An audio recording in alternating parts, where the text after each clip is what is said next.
وہ ہر جمعرات کا آتا اور قانیہ اس کو 1 روپیہ دے دیتی۔ مانگنے والے تو روز ہی آتے ہیں، صدا دیتے ہیں، طرح طرح کی آوازیں نکالتے ہیں، اللہ اور اس کے رسول کا نام لیتے ہیں، چھوٹے چھوٹے بچوں کا واسطہ دیتے ہیں، فاقوں کی داستان سناتے ہیں، لیکن وہ ان سب سے الگ تھا، کم بولتا تھا اور بس ایک آواز نکالتا تھا، اللہ خوش رکھے۔ وہ دوسرے فقیروں کی طرح پچھلی گلی میں بھی نہیں آتا تھا، بلکہ سامنے کے دروازے پر آتا اور درد بھرے لہجے میں اللہ خوش رکھے کہہ کر خاموش کھڑا ہو جاتا۔ قانیہ نے اس کو پہلی بار دیکھا تو وہ ایک مظلوم سا انسان نظر آیا۔ قانیہ نے 1 روپیہ لا کر اس کو دے دیا۔ بس اس روز سے یہ دستور ہو گیا کہ وہ ہر جمعرات کو آتا، صدا لگاتا، قانیہ جلدی سے روپیہ لا کر دیتی اور وہ ایک بار پھر اللہ خوش رکھے کہہ کر چلا جاتا۔ وہ کسی دروازے پر زیادہ دیر نہیں رکتا۔ اگر تھوڑی دیر تک کوئی نہیں آتا تو وہ چپ چاپ آگے بڑھ جاتا۔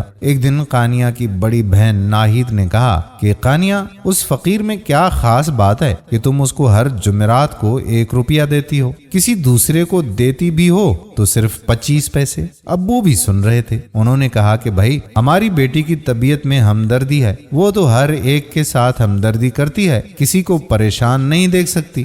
ناہید نے کہا کہ ابو، میں تو بس یہ کہہ رہی ہوں کہ قانیہ دوسرے مانگنے والوں کو تو 25 پیسے پر تنخواہ دیتی ہے، لیکن جمعراتی کو 1 روپیہ دیتی ہے، اور وہ بھی ہر ہفتے۔ ابو نے پوچھا کہ کون جمعراتی؟ تو ناہید نے اس فقیر کا پورا حال بتایا۔ ابو بولے کہ بات یہ ہے کہ کسی کو دیکھ کر انسان کے دل میں ہمدردی کا جذبہ زیادہ بیدار ہوتا ہے، اور کسی کو دیکھ کر کم یا بالکل نہیں۔ قانیہ کو اس شخص سے زیادہ ہمدردی ہو گئی ہے۔ ابو کی بات صحیح تھی۔ قانیہ کے دل میں درد تھا، وہ کسی کی تکلیف نہیں دیکھ سکتی تھی اور فوراً اس کی مدد کو تیار ہو جاتی تھی۔ اس نے کہا کہ دیکھیے ابو، باجی نے اس آدمی کو کتنا برا نام دیا ہے، جمعراتی۔ ناہید نے تڑخ کر جواب دیا، تو کیا میں اس کو نواب صاحب کہوں؟ وہ جمعرات کو آتا ہے، اس لیے میں نے جمعراتی نام رکھ دیا ہے، کون سی توہین ہو گئی اس میں؟ ابو نے دونوں کو سمجھایا کہ بحث نہیں کرتے، ایک دوسرے کی بات کو سمجھنا اور غور کرنا چاہیے۔ بحث میں ضد ہو جاتی ہے اور صحیح بات بھی غلط معلوم ہوتی ہے۔ چلو آؤ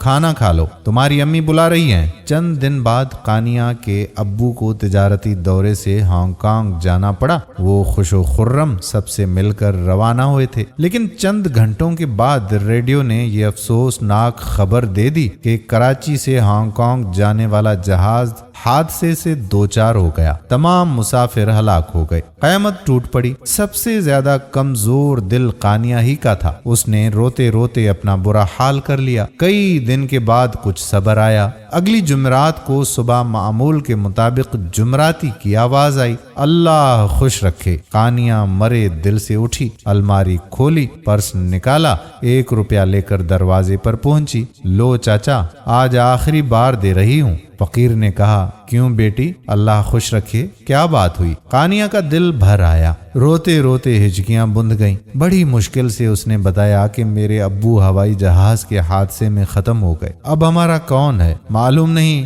کیسے کام چلے گا؟ چاچا نے قانیہ کی باتیں بڑی توجہ سے سنی، ایک آہ بھری اور تھوڑی دیر خاموش کھڑا رہا، پھر اللہ بڑا بادشاہ ہے کہتا ہوا چلا گیا۔ مغرب کے بعد دروازے پر پھر آواز آئی، اللہ خوش رکھے۔ پہلے تو قانیہ کو یقین نہیں آیا کہ چچا اس وقت کہاں، وہ تو صبح ہی آتے ہیں، پھر وہ آج ہی تو آئے تھے، ایک دن میں 2 بار تو کبھی نہیں آئے۔ یہ سوچ ہی رہی تھی کہ دوبارہ اللہ خوش رکھے کی آواز آئی۔ اب قانیہ نے سوچا کہ ضرور کوئی شریر لڑکا چچا کی آواز بنا رہا ہے، ورنہ چاچا نے تو کبھی ایک صدا سے دوسری صدا نہیں دی۔ پھر بھی حیرت اور جستجو اس کو دروازے پر لے گئی۔ اس کی حیرت اور بڑھ گئی، کوئی شریر لڑکا نہیں تھا، خود چاچا ہی تھا۔ وہ قانیہ کو دیکھ کر بولا، بیٹی، کوئی کسی کو نہیں دیتا، دولت کسی کی ہو کر نہیں رہتی، آج اس کے پاس کل اس کے پاس، دل غریبوں کے پاس بھی ہوتا ہے، اللہ خوش رکھے۔ یہ کہہ کر چاچا نے ایک پوٹلی جیب سے نکالی اور قانیہ کے ہاتھ میں تھما دی۔